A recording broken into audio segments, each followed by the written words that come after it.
everybody, Gina DeLuca here. All right, so today I'm going to be doing another multi-cup straight pour, but this time I'm going to be going for some boulder cells. So I will be putting 2 of each of these cell makers into each cup. The last painting I did 1 color in each cup. I put my painting down facing in the wrong direction, and so it was not level. I made a boo-boo. So I had to leave, and I was not keeping an eye on it, and I didn't see that it was drifting to one side because it should have been facing that way on the table. Anywho, so that is how this turned out, and we are going to go for boulder cells, and boulder cells require, for the most part, I mean, you could call these boulder cells, but it doesn't really have the same 3D effect as you get when you're using 2 of the colors together. So that's what's going to be happening today. The colors we are working with. For my background / base coat, I have Amsterdam Acrylics and Pyrole Red. The orange, these 3 paints have been mixed with the Satin Enamel, Americana Decor Satin Enamels by DecoArt. I used pure white, and I do half of the pure white and then half of the color. And so the orange is actually the Cadmium Red medium hue, which is almost identical to this color.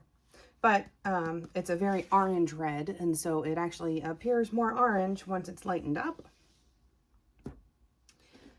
We have Quinacridone Magenta. And we have Cadmium Yellow Deep Hue. And the interesting thing is this magenta looks pink next to the orange, next to the yellow, but next to this color, it winds up looking very purple, which is, it's a very cool effect. So that is what's going to happen today. Our paints, again, this is 50% satin enamel, 50% color, and then just call that 1 part paint. And then I add Floetrol to that. You can do 2 parts Floetrol or 3 parts if you are using higher quality paints that are more pigmented. You can get away with doing 3 parts Floetrol.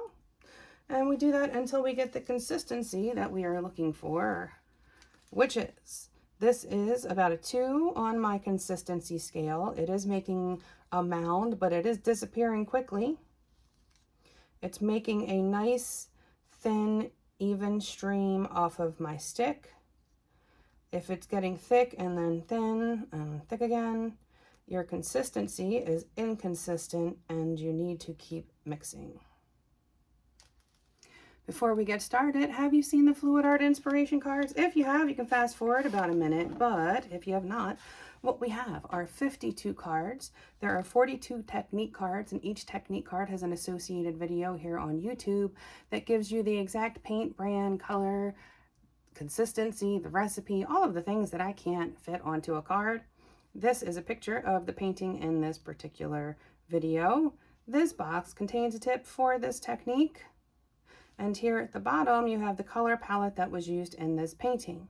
And then these 2 boxes, you can use the colors in those boxes as the basis of a 2-color palette, or you can build off of those colors.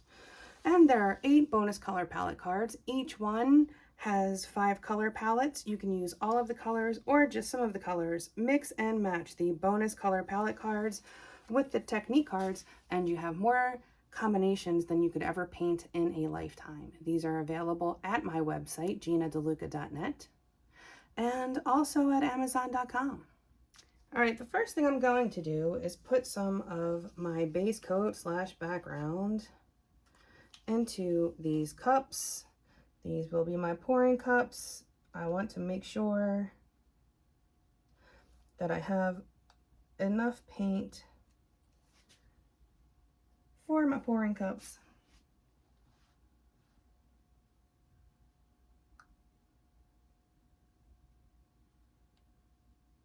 I'm going to try to make sure that they're even.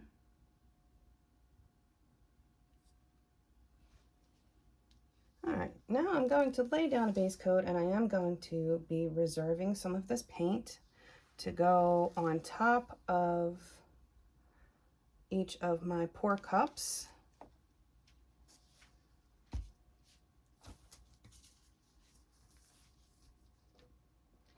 You'll notice I've already covered my edges. I do that because Floetrol and the combination of me using Floetrol and the very thin mix that I use does not give the best coverage on the sides. Sometimes the canvas can show through. So if I paint the edges of my canvas first, then I don't have to worry about that, which is especially handy when you're using custom blended colors, which I sometimes do. And this canvas is feeling kind of warped to me. It's giving, it's a little weird.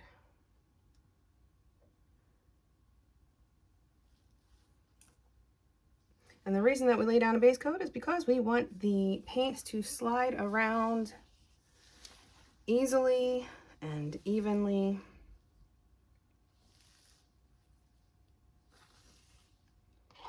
Something has to stick to the canvas first, and if it is not your base coat, it is going to be your poured puddle, and that can sometimes, the coolest things can happen on the edges of those pour puddles.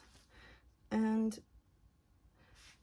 if you don't have a base coat, the center of that puddle will roll over the edges, and then you lose the edges. And I like to leave myself as many composition choices as possible. That is also one of the reasons why I use a base coat that is the same color as something in my painting. If I were to use white base coat, sometimes actually, and you get little bubbles that get trapped in the base coat, and then they pop up through your painting, and then you wind up with little tiny white cells in your painting. But also, if I decided I wanted some negative space, this color already works. So that is the method behind my madness. All right, speaking of bubbles, let's pop them. Oh, it actually did start the first time. My torch usually takes 2 shots to actually work. This nickname is Bernie 2 times. All right, now I'm going to load these cups with my cell makers. So let's start with the magenta and the orange.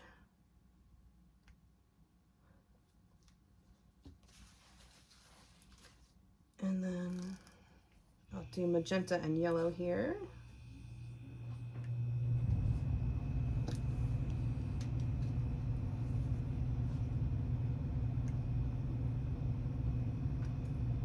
And then yellow and orange.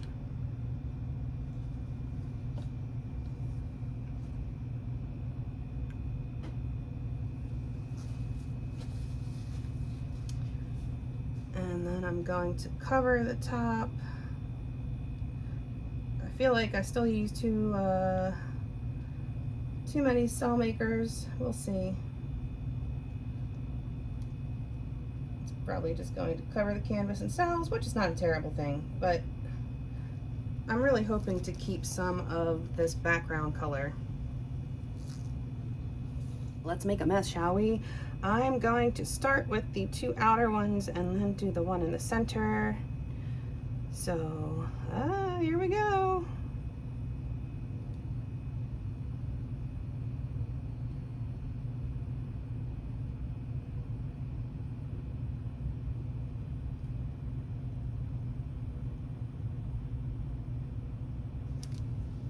Oh, trying to dismount is a challenge. All right, and then coming in the center.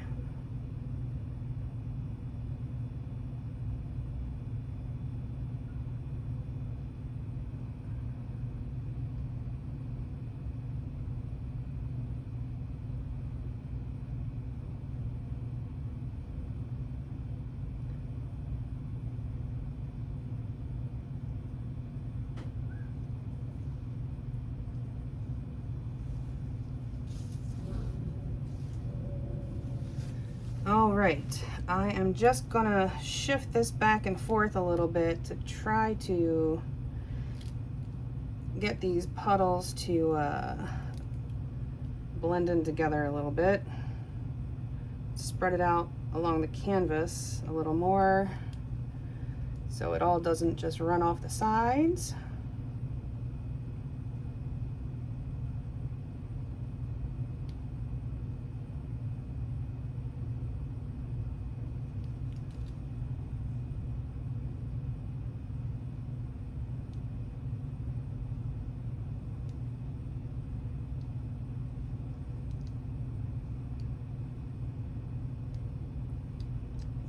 One more shift to the other side. I feel like should do it.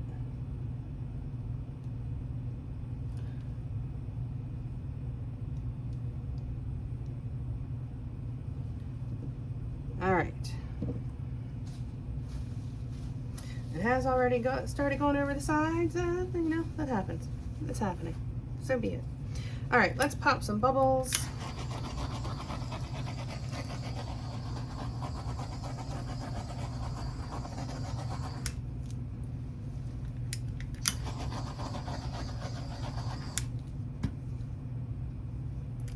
That looks so purple. It's magenta, it's pink, but it looks very purple. So, as I let these sit,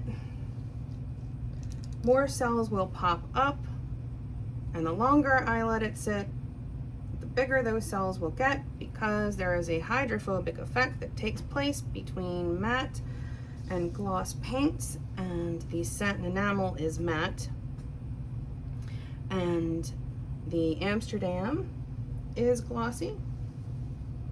And so what happens is you get the little bubbles coming up from the underlying layers of paint. It brings some paint with it, and because it's the matte paint, it's pushing away that glossy paint, giving us cells.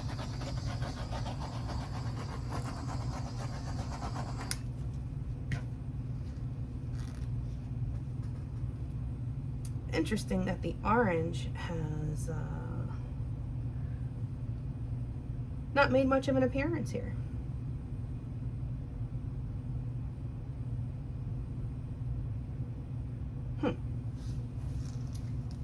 Very interesting. This is an unexpected result. I did mix these paints up a week or so ago. Actually, maybe a little longer than a week. So sometimes when they sit, they lose a little bit of their oomph.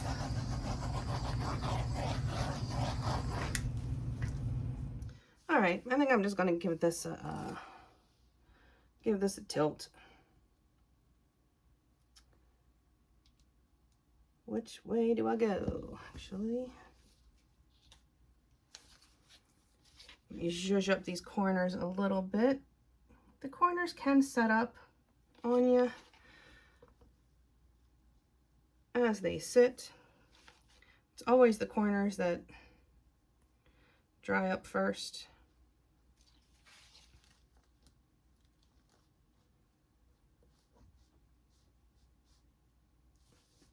If there are spots on your canvas that appear to be thinner than others or look like they're starting to dry, the paint will not flow as easily in those spots. So it is a good thing to make sure that's all zhuzhed up and even.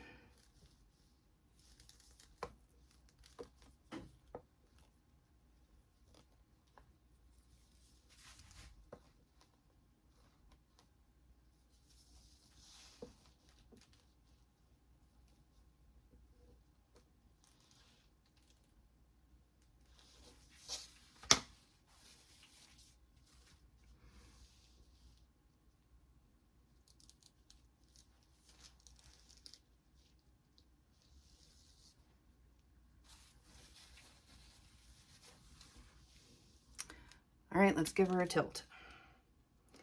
I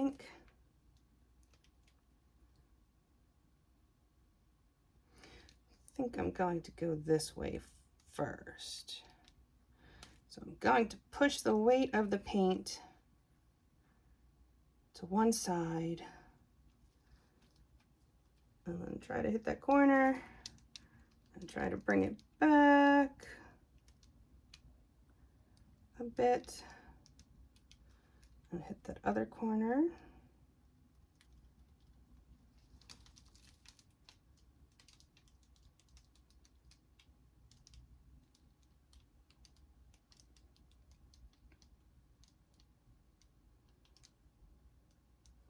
And then I'm going to do the same thing. Oh, hold on. Hold the phone. I see schmutz. It must be gotten because it is going to affect the shape of things here.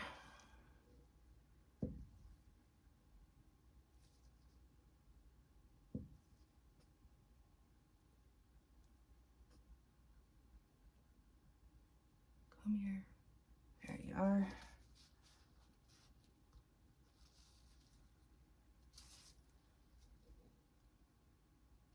All right, got it.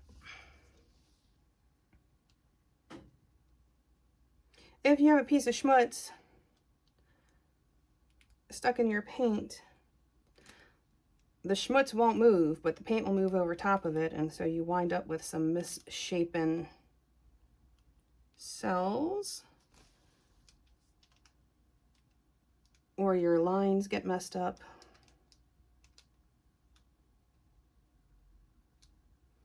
Again, bringing the weight of the paint back to center-ish.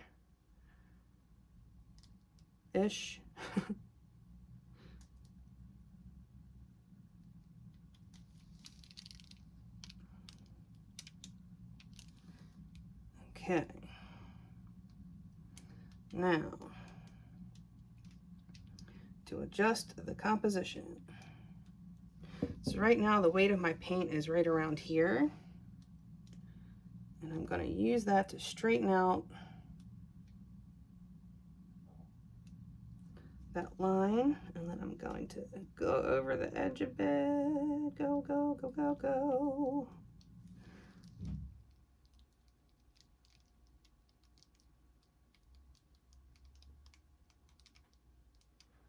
And then bring it back.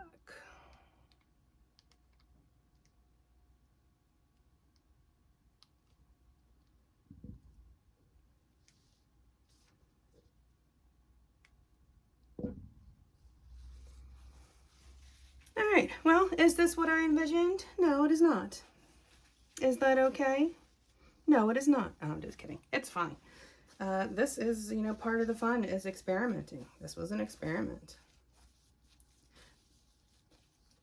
Never attempted this exact thing before, so I have done multi-cup straight pours, but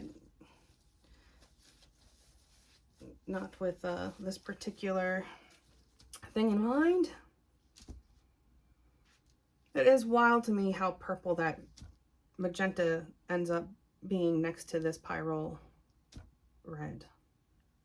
It's wild. Very cool. All right, I'm gonna let this sit. I'm gonna let it do what it's gonna do. Some things might develop. We'll see what happens. I will bring you in for a close-up in a few. Okay, here it is. This has been sitting overnight, actually. So my edges are mostly dry, but you can see it dries the same color. You can't tell the difference between the wet and the dry, with the exception of it's not as shiny because it's dry and not varnished. But this is what we wound up with. Really interesting that the magenta and orange did not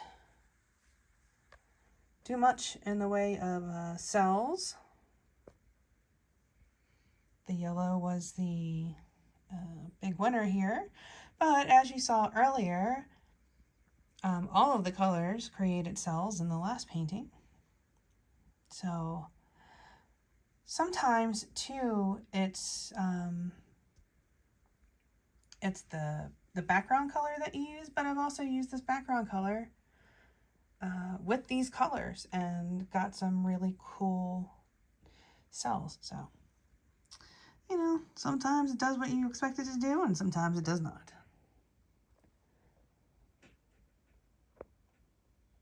Oh, sorry, he keeps jumping from one lens to another.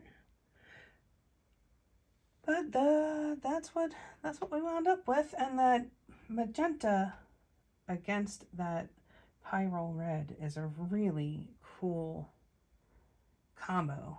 I mean, just because it makes that magenta look purple. It almost makes it look like a fluorescent purple. Some nice fiery looking cells here.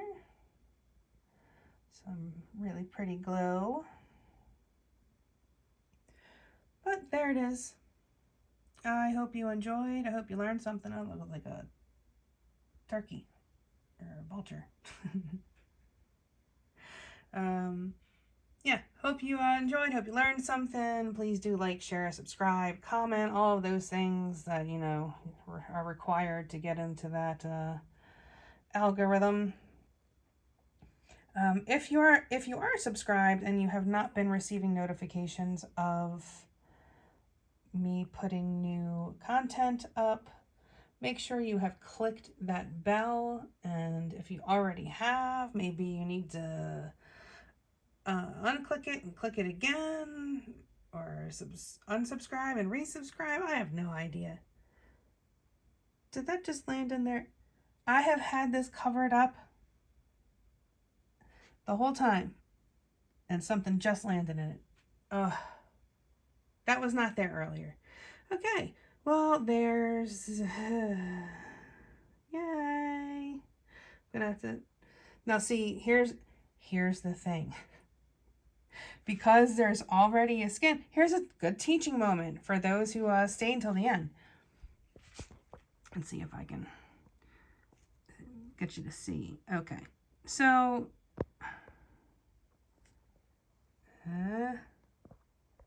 focus. Because there's already a skin there, it makes it difficult to pull it out now without making it dent. I'm gonna have to see. I'm gonna have to look and see. Try to decide, because it might be easier to just brush it out with a toothbrush after it dries. But that's what you would do. That's how you would do that. After it dries, toothbrush. What was I saying? Oh yeah, the description box. Do check out the description box below for links to my PayPal tip jar if you feel so inclined. My affiliate links and coupon codes. Grab yourself some of the DecoArts. You can, if you use the links, I receive a commission at no additional cost to you, and there's also some coupon codes in there. You'll find a link to our Facebook group, Go Make Some Art. Join us there, post your masterpieces, ask your questions, get some inspiration. A good time is had by most. It is the internet after all. And you'll also find the link to my website, GinaDeLuca.net, where you can find my art and music and fluid art inspiration cards for sale. All right, I think that's it for me for today. I hope y'all have a beautiful day. Now go make some art.